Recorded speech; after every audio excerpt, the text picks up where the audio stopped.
very exciting day today. We finally got our first order of parts. Let's go through and see what we got.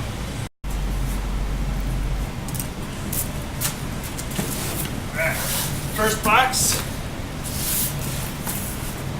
Headers.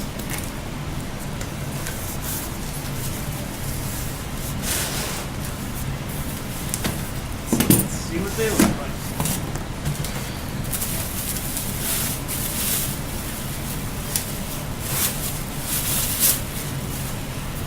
So here what we have are block hugger headers.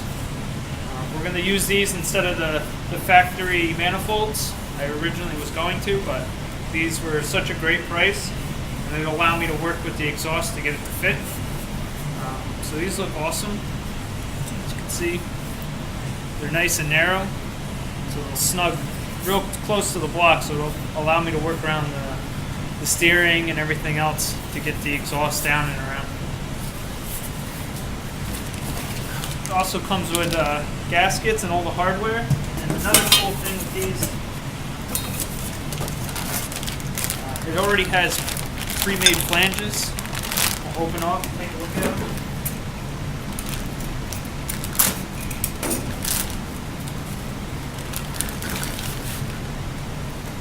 See, these, what we can do is bolt these to the bottom, and then I can weld to this part and then make my exhaust any way I want. It also comes with the gaskets and the hardware for this as well. So it's very exciting.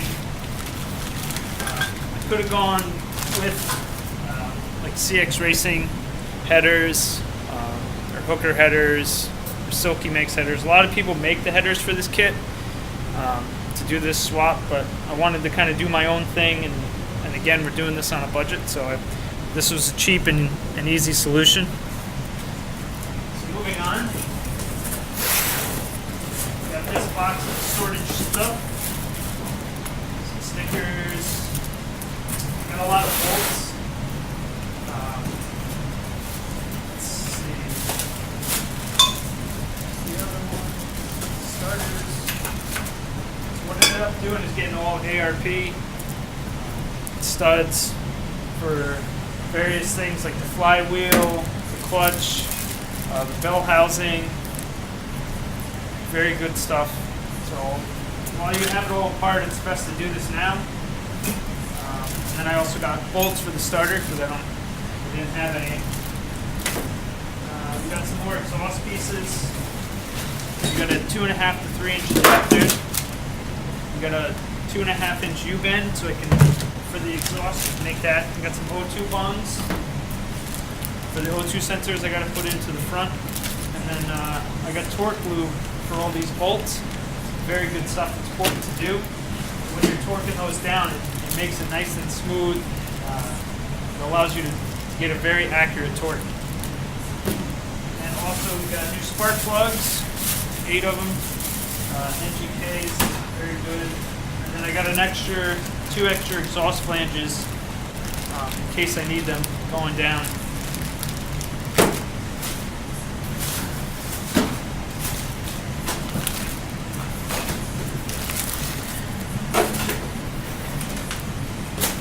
Takes care of that one. Now this bad boy, this is exciting right here. What we have, da-na-na! It's the stock GTO oil pan. It came with the dipstick and the pickup tube.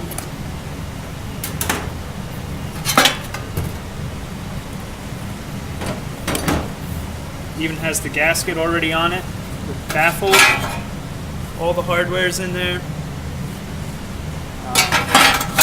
This was a much cheaper option to go with than say like the CX Racing or any of those kits. Even though I have to cut my cross member to make this guy fit, it'll be well worth it with the savings.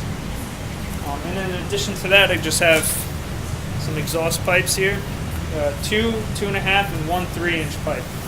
It should be enough to get back to the catback that I have. I have extra 3-inch from my old exhaust I can use if I need it. But So that's where we're at right now with parts. Got everything. And then, oh, I almost forgot. Picked up the transmission the other night. 350Z trans. What we're going to do is I ordered the Collins adapter, so we're going to cut this bell housing off. We're going to remove the clutch fork. We don't need that. And then put that all up. And then I already have the T56 bell housing, so we can get that all bolted up. And then hopefully by then, this T56 bell housing up in my mulcher.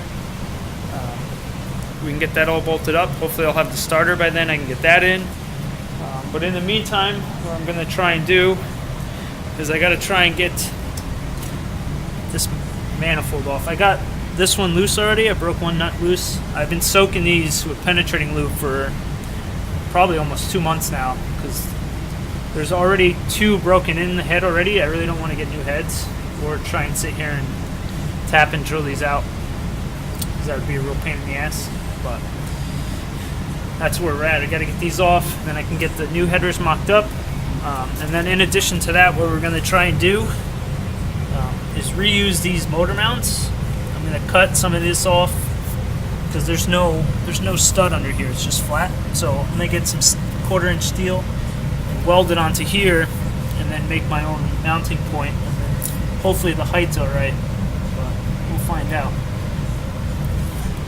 And then I also got to get this up and get the oil pan off, put the new one in, pull the cross member off, get that cut up, and then put her in and start wiring it up. We're going to do another part on what I'm doing with this harness. Okay, I'm not buying a harness. This is the truck harness. Have everything labeled, I believe. I went through this morning and got a couple more things labeled. I pulled some extra plugs that I wasn't supposed to pull. Various things here. But I think I have everything. So we'll find out. That's where we're at. What I've been doing is spraying this with penetrating lube a lot. I knew this was going to be a challenge, but this stuff is amazing. The WD-40 penetrating lube is top notch. Much better than PB Blast. There's nothing wrong with that one either, but this I've always found has worked amazing. This we don't need, so we can bend that out of the way. This one I've broken loose already, but fingers crossed. That one's still loose. So for this, I'm just using a 2-foot breaker bar, hoping that I don't break any of these. I'm going to get them pretty loose, and then I'll go back with the ratchet.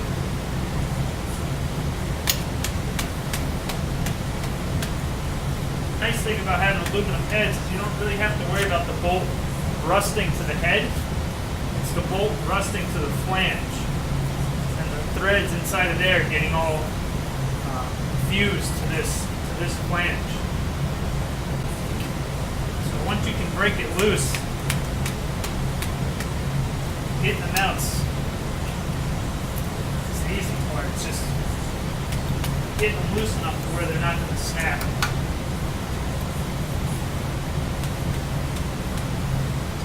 Just take your time. I've got the studs loose enough.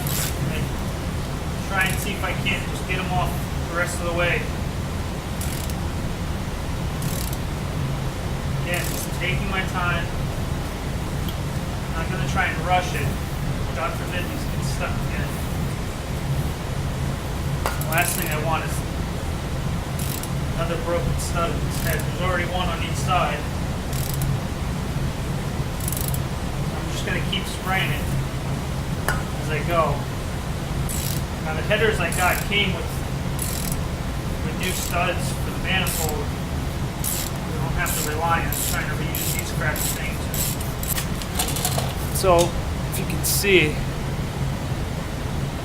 the threads that were in the head are perfect.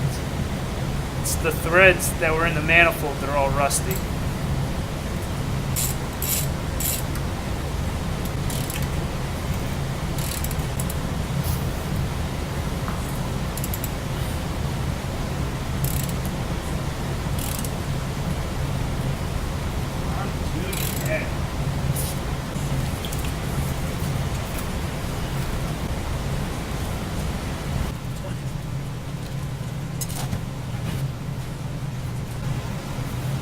Let's see if I can get them off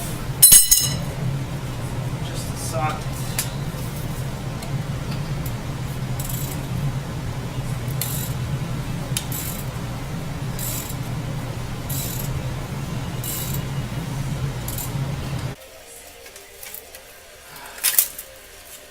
Alright, there we go.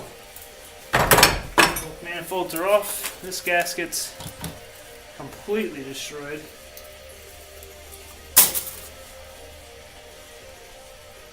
Not too bad. A block heater, that's pretty cool. What a mess. Just when you think you have it all out, just keeps on going. Look at this. What a mess. Probably get a bucket or something, huh?